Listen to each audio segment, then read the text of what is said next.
Namaskar! Sejam bem-vindos a mais uma conversa sobre yoga terapia. Hoje eu quero conversar com vocês sobre pai ausente. Pai, isso mesmo, o arquétipo paterno, mas literalmente o pai, ou a pessoa que teve essa função em nossas vidas. Eu vou mostrar o vídeo que eu fiz hoje, não sei se vai estar focando. É uma criança que está passando por um processo de rejeição ou de ser deixada de lado. Existem várias formas de expressar, de falar isso, e isso também nós temos que ter uma questão muito forte na cabeça, uma percepção muito forte, que existem dois lados, né? Pelo menos. O lado do pai e o lado da criança. Eu, por exemplo, naquele livro que fala As Cinco Linguagens do Amor, eu gosto de ter, de receber e de oferecer o tempo de qualidade. Então, quando eu estiver com alguém, eu realmente quero estar ali. É para mim uma das melhores formas de mostrar que eu estou ali, que eu estou entregando. Tem gente que gosta de oferecer presentes, oferecer, enfim, existem cinco linguagens, pelo menos. E é interessante perceber como que a criança, naquele momento, estava buscando aquele afeto. Às vezes ela queria estar ao lado do pai dela. Às vezes ela queria, de fato, receber presentes. Às vezes ela queria que o pai brincasse com ela. Estivesse ali do lado, ali, mas vendo o pai. Enfim, existem várias formas de perceber. E também existe a questão de olhar para o lado do pai. O pai pode estar passando por um momento em que a carreira dele está em ascensão, está crescendo, ou ele está lutando para ter esse momento, então ele está focado naquele lugar. Por quê? Na cabeça do pai, estou tentando fazer uma leitura. Na cabeça daquele pai, pode ser que ele pense o seguinte: se eu fizer o possível, o melhor, para que eu consiga fazer esse crescimento financeiro da minha carreira, vai reverberar numa forma de amor que é entregar qualidade de vida para os meus filhos. Então eu vou fazer o melhor, eu vou trabalhar mais, vou ficar menos tempo em casa. É um preço que se paga, é uma escolha. No entanto, existem essas versões do lugar do pai, do lugar da mãe, e eu não estou passando pano essa expressão, né, para nenhuma situação, como realmente de fato pode ser o abandono. O pai literalmente saiu de casa e não ajudou no processo de criação da criança.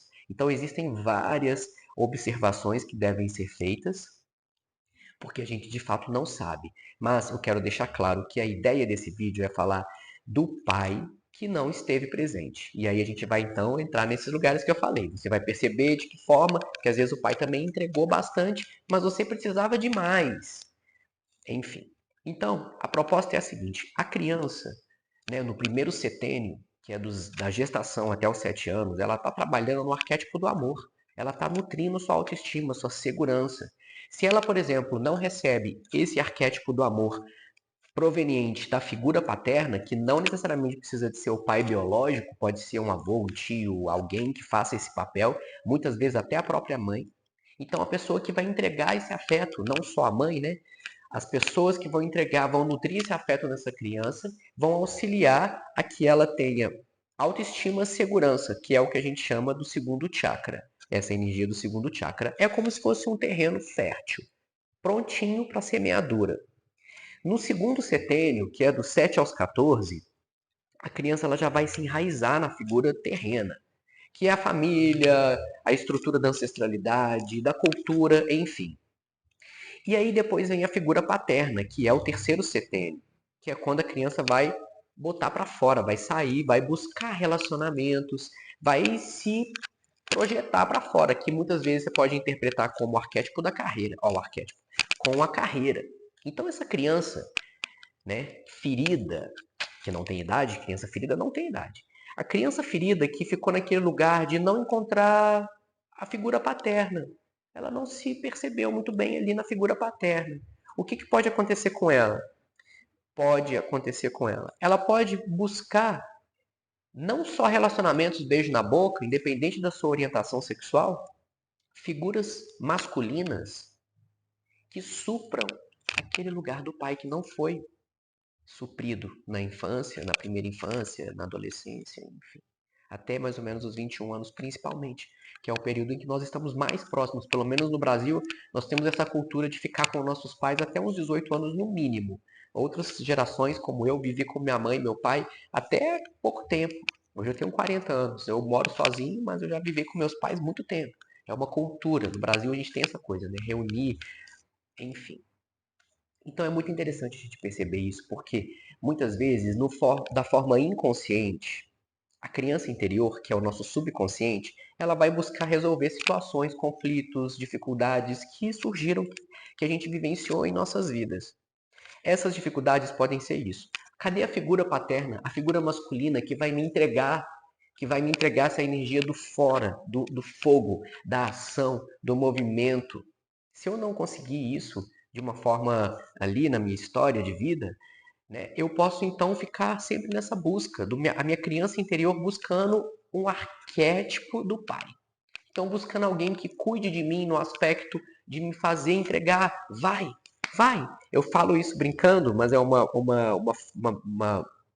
leitura, né, de figura de linguagem. A mãe, quando vai ensinar o filho a andar de bicicleta, ela coloca capacete na criança, joelheira, coloca rodinha e fica ao lado, corre atrás, cansa. Passa um tempo ali, mas ela está protegendo a criança. Mas dando a oportunidade, mas está protegendo. Tá quase falando, não, melhor não ir não, deixa, espera, com medinho, entre aspas, esse medinho de insegurança de que aconteça alguma coisa com a criança, machucar, por exemplo. Já o pai, ele às vezes já coloca a criança e vai, ele corre atrás, se acontecer alguma coisa, ele pega e tira a criança ali daquela situação, se caiu também levanta, passa cuspe, soprou, melhorou, é o pai. Estou falando de arquétipos, estou falando de uma maneira generalista. Então, a figura do pai, quando ela é ausente, a criança, o adolescente e depois na fase adulta, vai ficar nessa busca, vai ficar buscando essa pessoa que vai fazer aquilo ali por ela. Então é muito comum em próprios relacionamentos, e aqui eu não estou falando de gênero, ela vai buscar figuras que tenham um pouco desse processo de nutrição, que ofereça essa nutrição para ela. Pode ser até mesmo por figuras que são um pouco mais velhas do que ela, porque inconscientemente isso é uma relação que pode acontecer. Pode procurar pessoas que vão suprir aquela necessidade dela se sentir protegida num aspecto que o pai pode oferecer. Não é a proteção materna, que é uma proteção mais de nutrição, literalmente, né? De se alimentar, de dormir bem. Já dormiu? Leva seu casaco. O pai já é uma outra situação. Então a pessoa ela vai buscando essa energia. Gente, todo mundo vai passar por isso? Se teve pai ausente? Óbvio que não. Isso são leituras, né? São leituras que podem ser feitas dentro desse lugar da gente suprir uma energia. E o que isso tudo pode ser feito, né? Porque e aí, o que acontece? Passou por isso e está fadado a... Não. O que vai acontecer? Agora a ideia é a gente compreender essa situação e nutrir essa criança. Mas aí a gente vai buscar essa nutrição da figura paterna dentro. Eu não vou buscar mais fora. Eu não quero buscar relacionamentos para suprir o que eu tenho. Porque isso pode gerar, inclusive, uma dependência emocional. Mas eu quero buscar agora a minha autonutrição. Eu quero compreender essa energia do fogo, essa energia que tem o arquétipo do pai. Esse arquétipo do pai, em mim, é minha própria, é a minha organização financeira, a minha organização do meu tempo, do meu espaço, a minha organização até mesmo para gerenciar emoções. O arquétipo do pai nos auxilia a gerenciar emoções também. Por quê? Porque literalmente essa energia, ela não está somente lá, mas ela está muito ligada ao terceiro chakra, que é essa região do estômago, que é o fogo, é o calor, é o que movimenta. Quando a gente, por exemplo, olha essa leitura também, quando a gente, por exemplo, reprime essa energia, ela pode vir na forma de raiva, de ira, porque a ira é uma energia que quer movimentar, que você tá não aceito mais isso não tá legal. E você quer movimentar para que ela saia daquela zona de conforto, que não é confortável.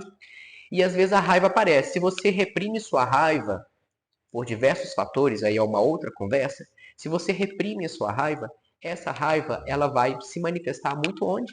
No sistema digestivo, principalmente no estômago. Depois ela vai ser direcionada para o fígado, que é o órgão que somatiza. Lógico que existem outras formas de somatização, por exemplo, as espinhas. Existem também formas de perceber a somatização da espinha como se fosse um vulcãozinho, uma energia que está reprimida e ela encontra forma de projetar na pele, na forma ali da pessoa, inclusive ela mesma, tipo, o que está acontecendo? Minha pele, eu preciso, entendeu? Então existem várias formas de somatização da raiva, que está ligada também, não ao pai. Não estou falando que eu tenho raiva do meu pai e ia reprimir esse sentimento. Não. Estou falando que essa energia, quando ela não foi bem trabalhada, ela pode ser também manifestada na forma de raiva, né? Porque é ação, movimento. Eu quero movimentar, eu quero minha carreira movimentando, eu quero mandar currículo, eu quero fazer isso, quero fazer aquilo. Não faço. Começa a procrastinar, também é uma outra leitura. Você começa a procrastinar porque o seu fogo, a sua ação, o seu andar de bicicleta ali, que eu sei que eu posso cair, está reprimido porque você está com medo de cair. O terceiro chakra, uma das emoções que fazem aquela energia bloquear é o medo. Então, o medo de crescer, o medo de prosperar, de avançar, de ganhar dinheiro, por exemplo, o medo de ir trabalhar, porque você percebeu que com seu pai, quando ele saía para trabalhar, ele era ausente. Inconscientemente, você não quer fazer essa mesma coisa.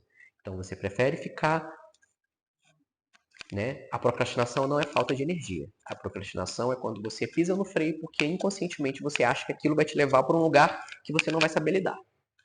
Mais ou menos isso.